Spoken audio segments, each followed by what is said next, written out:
का तुला? कार्तिक, कार्तिक बघ ना.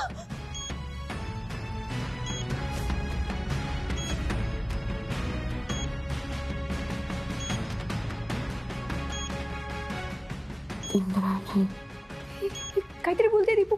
हा हा दीपू, दीपू बोल. काय दीपू? दीपू बोल ना.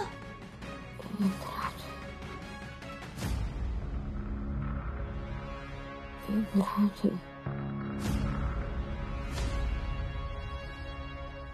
इंद्राजी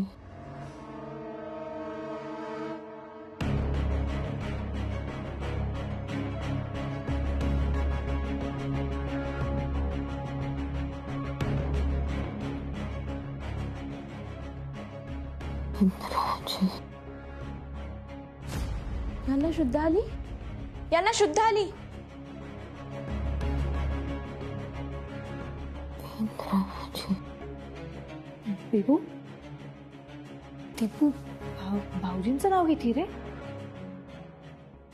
इंद्राजी हे बघ, ओढणी, लॉकेट. दीपू, भाऊजींच्या आयुष्यामध्ये जी मुलगी आहे ती दीपू आहे. हा ऐक ना, आपण बाहेर जाऊन सगळ्यांना सांगून टाकू. सगळ्यांना सांगून टाकू आपण. नाही नाही नाही नाही, बाहेर सगळे पुरावे मागणार आहेत. अरे पण पुराव्याची काय गरज आहे? हे पण सगळं डोळ्यांनी दिसतंय. अगं तुझा तुझे वडील 100% पुरावे मागणार. इंद्राजी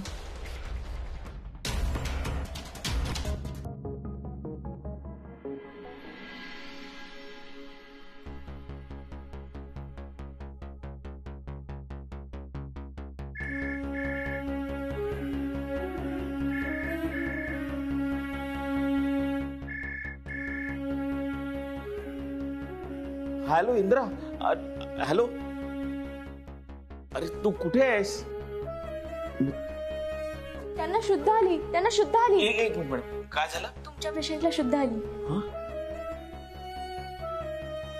इंद्रा, मानलं यार तुझ्या प्रेमाला. तुझ्या प्रेमात खूप ताकद आहे यार, खूप ताकद आहे. इंद्रा, दीपिका मॅडमला शुद्ध आली आहे. मॅडम, तुझ्या मॅडमला शुद्ध आली आहे इंद्रा. एक काम कर, तू जिथे असशील ना तिकडून लगेच हॉस्पिटलला ये. लगेच ये.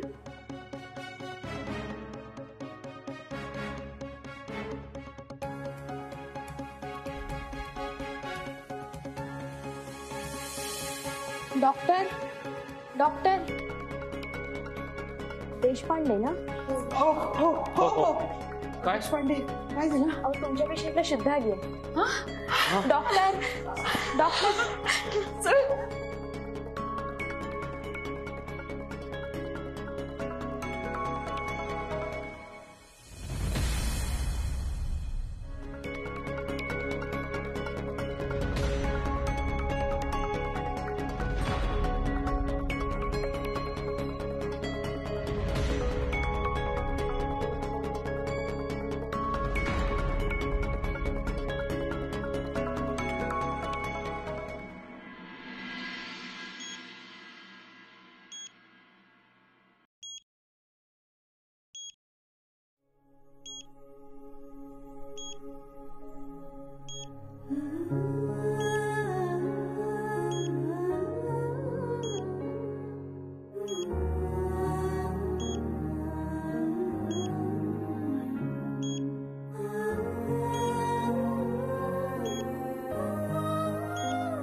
ए दीपू,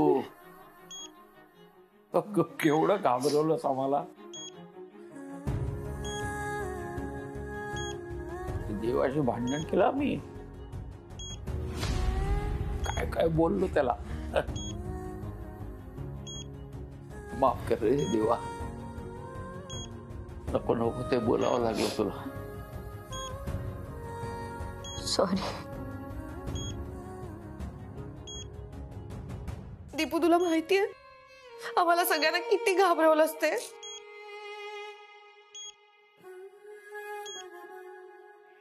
कुणाची दृष्ट नको लागायला यापुढे तुला आता.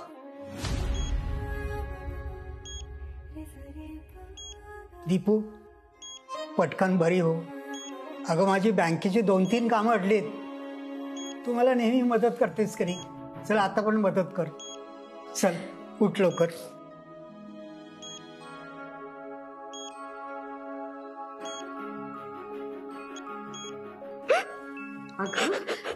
वीणाबाई आता रडतेस कशाला. ती बघ आपली दीपिका बरी झाली आता. दीपू बरं वाटतंय ना?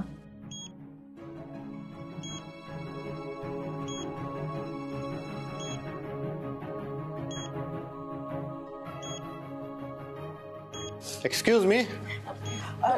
डॉक्टर जरा बघा ना दीपिकाला चेक करा ना. म्हणजे बरी झाली ना आम्ही घरी घेऊन जाऊ शकतो ना. मी तुमच्या भावना समजू शकतो पण पेशंटला आधी बरं तर होऊ द्या. प्लीज इथे गर्दी करू नका. बाहेर थांबा. वेटिंग एरियामध्ये जा प्लीज. चला.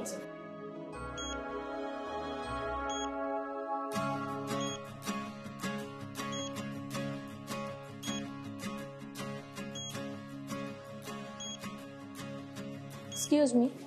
हे काही औषधं आणि इंजेक्शन्स लिहून दिले ते प्लीज घेऊन या. हो सिस्टर मी 2 मिनिट माझ्या बहिणीशी बोलू शकते का? नाही नाही आत्ता नाही. तुम्ही प्लीज ही औषधं घेऊन या. प्लीज. नाही प्लीज आत्ता नाही.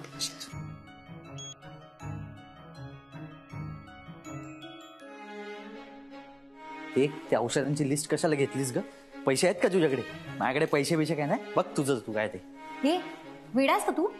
औषधाला कसं नाही म्हणायचं? तुला काय पुळका आलाय का दीपिकाचा? वेडास का? गप्प बस ना. मी अजूनही त्याच धक्क्यात आहे. आपल्याला समजलं कसं नाही रे? भाऊजींचं आणि दीपूचं प्रेम प्रकरण चालू आहे. मला आधीपासून माहिती होतं.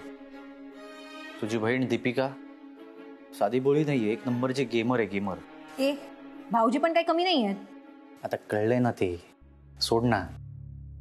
पण आता दादा तिला लग्न करून घरी आणेल मग काय करायचं? नाही अजिबात नाही. मी असं काही होऊन देणार नाही. आपण एक काम करूयात. ते घरी सांगायच्या आधी ना आपण जाऊन बाबांना सांगून टाकूयात त्यांचं प्रेम प्रकरण चालू. तर आत्ताच सांगायला पाहिजे होतं. संधी होती तुझ्याकडे. अरे पण तूच सांगितलंस ना की पुराव्याच्या शिवाय नाही सांगू शकत म्हणून.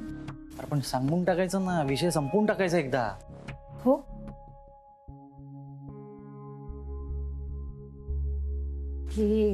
नाही.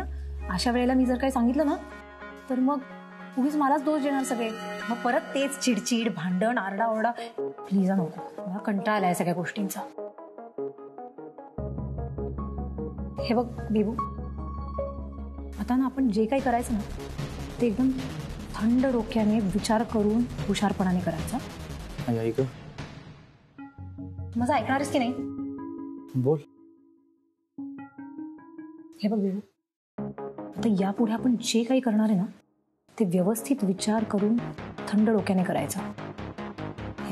आपल्याला एका गोष्टीची खात्री तर नक्की झाली आहे ना. भाऊजींच्या आयुष्यामध्ये जी मुलगी आहे ती दीपूच आहे. बरोबर? मग आता आपण असा एखादा पुरावा शोधून काढायचा जो आपण बाबांच्या समोर घेऊन जायचा आणि मग आपल्याला हवं ते आणि हवं तसं आपण करून घ्यायचं. दीपूने माझ्या आयुष्याची वाट लावलीच आहे. मी पण तिचं आता ना जगणं हराम करणार आहे. दीपू आणि भाऊजींचं ना लग्न मी होऊनच देणार नाही.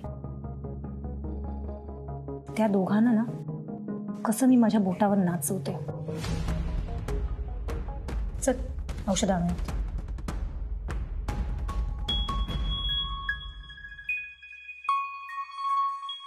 त्या गजाननाच्या चरणी माथा टेकते भाई मी आज. काकू काकू दीपिका मॅडम कशा आहेत? साळगावकर तुझं प्रेम जिंकलं. आपली दीपू कोमातून बाहेर आली आहे. काही म्हणाल्या का त्या? नाही अजून फार काही बोलली नाहीये ती. डॉक्टर आतमध्ये चेक करतात म्हणून आम्ही बाहेर थांबलोय. पण सगळं व्यवस्थित आहे ना? इंद्रा सगळं व्यवस्थित आहे. असं तू एक काम कर. पैसे घे. अजून पेढे आण. हॉस्पिटलमध्ये सगळ्यांना वाट. आत्ता मागवतो. मी आलोच. साळगावकर काय म्हणू रे तुझ्या प्रेमाला. ज्या व्यक्तीवर आपलं एवढं जीवापाड प्रेम आहे ती व्यक्ती मरणाच्या दारात उभी असताना तू हार न मानता तिच्यासाठी झटलास. खरं साळगावकर, आजच्या काळात असं प्रेम बघायलाच मिळत नाही रे. तू जिंकलास, खरंच जिंकलास. तुला आठवतंय त्या रात्री तू घराखाली उभा होतास दीपूला भेटण्यासाठी, आणि दीपू तुझ्यासाठी जेवणाचं ताट घेऊन निघाली होती. त्यावेळी मी तिला काय म्हणाले होते माहितीये? मी तिला विचारलं होतं की दीपू, आजच्या काळात एवढं प्रेम कोणी करतं का? तेव्हा ती काय म्हणाली होती माहितीये? ती म्हणाली होती, आई, इंद्राजी करतात. आणि आज ते मी डोळ्यांनी बघितलंय. तू ते सगळं खरं करून दाखवलं साळगावकर. तू जिंकलास, तू खरोखर जिंकलास. आमचं प्रेम जिंकलंय काकू.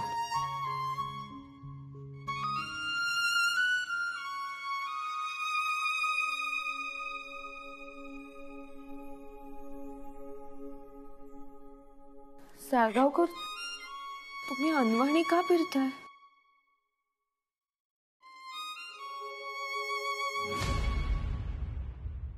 ते शूज फेकून दिले. आय मीन फाटले होते म्हणून फेकून दिले. साळगावकर, आपली दीपू शुद्धीवर आली.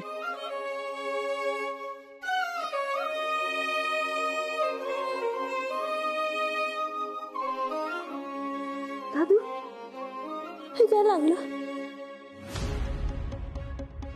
हे काय झालं तुझ्या हाताला?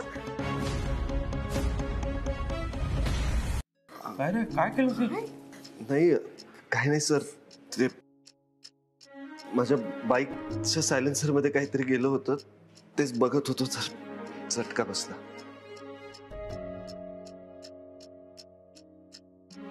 पण आज डॉक्टरला दाखव. नाही, आधी दीपिका मॅडमना बघतो सर. मॅडम सोबत जो अपघात झालाय त्याच्या मनाने काहीच नाहीये. साळगावकर, तू नक्की माणूसच आहेस ना? म्हणजे न तकता ताण भूक विसरून अगदी स्वखुशीने दीपूसाठी एवढा उभा राहिलास. काय एवढं मलाही शक्य झालं नसतं त्याच्या कित्येक पटीने तू दीपूसाठी केलंस. मी असा बाहेरून कडखरा असा दाखवत होतो. खरं सांगू का, मला ना आतल्या आत खूप त्रास व्हायचा. पण जेव्हा मी तुला बघायचो ना तेव्हा मला मनोमन धीर मिळायचा रे. मनात आशा निर्माण व्हायची की दीपू बरी होणार. कसं आहे, आर्थिक आधार तर बरेच जण देतात, तूही दिलायस रे. पण त्याच्यापेक्षा महत्वाचा जो मानसिक आधार असतो तो तू मला दिलायस, तो खूप मोठा आहे. आणि मला कल्पना आहे साळगावकर, मी परत फेडीची भाषा केली, तू माझ्यावर रागावशील, पण तरी मला तुला एक गोष्ट द्यायची. साळगावकर, शिक्षक म्हणून नाही पण एक बाबा म्हणून तुला आशीर्वाद द्यायचा आहे.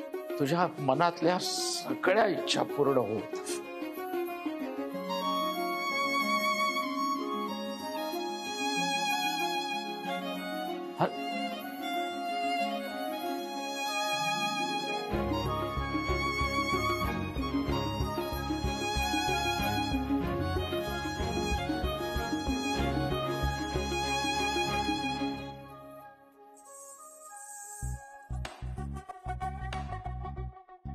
घे ना औषध.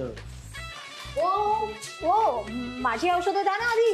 मी यांच्या आधी आली आहे, तुम्ही माझी औषधं द्या. मॅडम प्रिस्क्रिप्शन द्या, औषधं पाहिजे तर. Prescription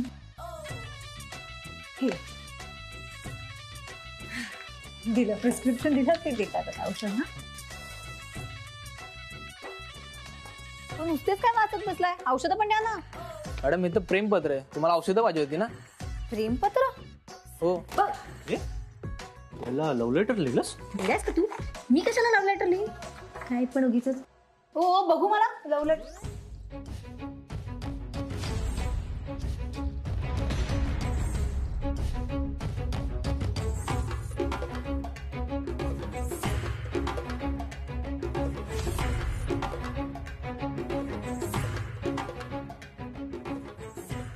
sorry. प्रिय दीपिका मॅडम. दीपिका मॅडम,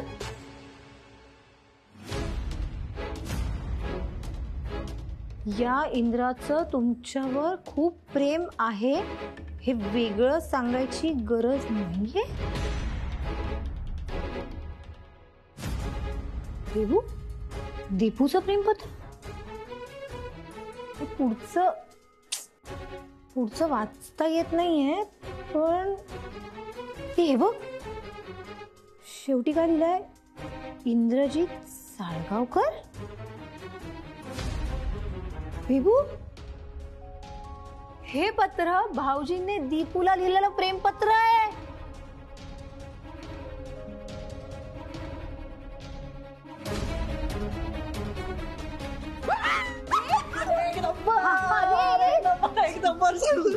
नको नको, कंबर दुखते माझी, नको. विभू, हा केवढा मोठा पुरावा आहे कळतंय का तुला? हे बघ, यामध्ये ही जी एक ओळ आहे ना, याच्यातच कळतंय दीपू आणि भाऊजींचं प्रेम प्रकरण सुरू आहे. सानू, पण ही चिठ्ठी तुझ्या पर्स मध्ये कशी काय आली? तेच नाही आठवत रे.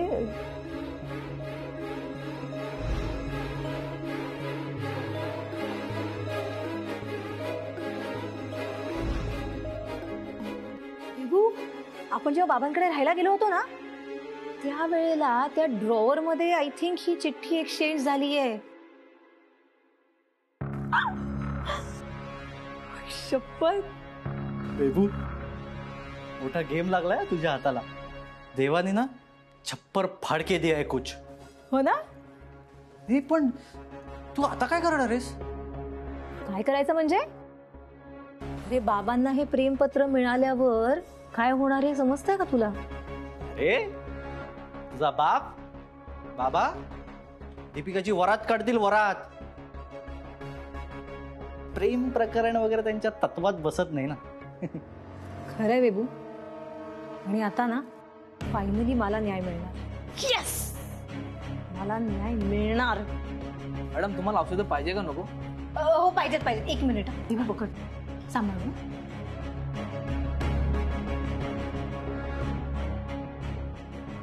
हा प्रिस्क्रिप्शन दिलं. आता खूप मज्जा येणार. दीपूचं भांड मी फोडणार. मी प्रेम केलंय ते आवडलं नाही ना बाबांना. आता काय करणार आहेत बाबा?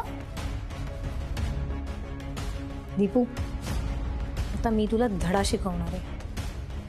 हे पत्र बाबांच्या हाताला लागलं ना, तर बाबा दीपू आणि भाऊजींच्या प्रेमाला ना विरोध करणार. दीपू कधीच साळगावकरांची सून होऊ शकणार नाही.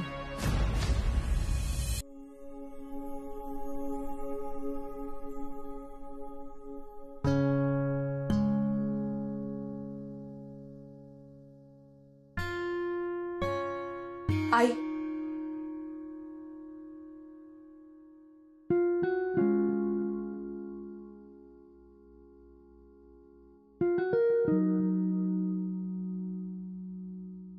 दीपू, कसं वाटतंय?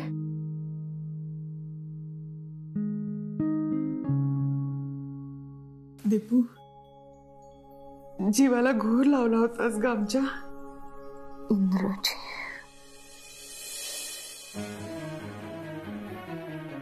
इंद्राजी, हे इंद्राजी कोण आहेत? बराच वेळ झाला ते इंद्राजी म्हणतात. ह्यांच्या नवऱ्याचं नाव आहे का इंद्राजी?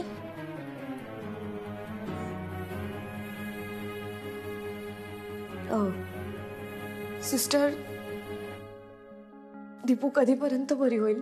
अहो थोडा वेळ लागेल. आता हळूहळू येतील त्या पूर्ण शुद्धीवर. इंद्राजी, पण ते इंद्राजी आहेत ना, त्यांना तुम्ही बोलवून घ्या ना. पेशंटलाही बरं वाटेल. बहुतेक इंद्राजींमध्ये जीव अडकला म्हणून त्या मरणाच्या दारातून परत आल्या. जमलंच तर बोलवून घ्या त्यांना.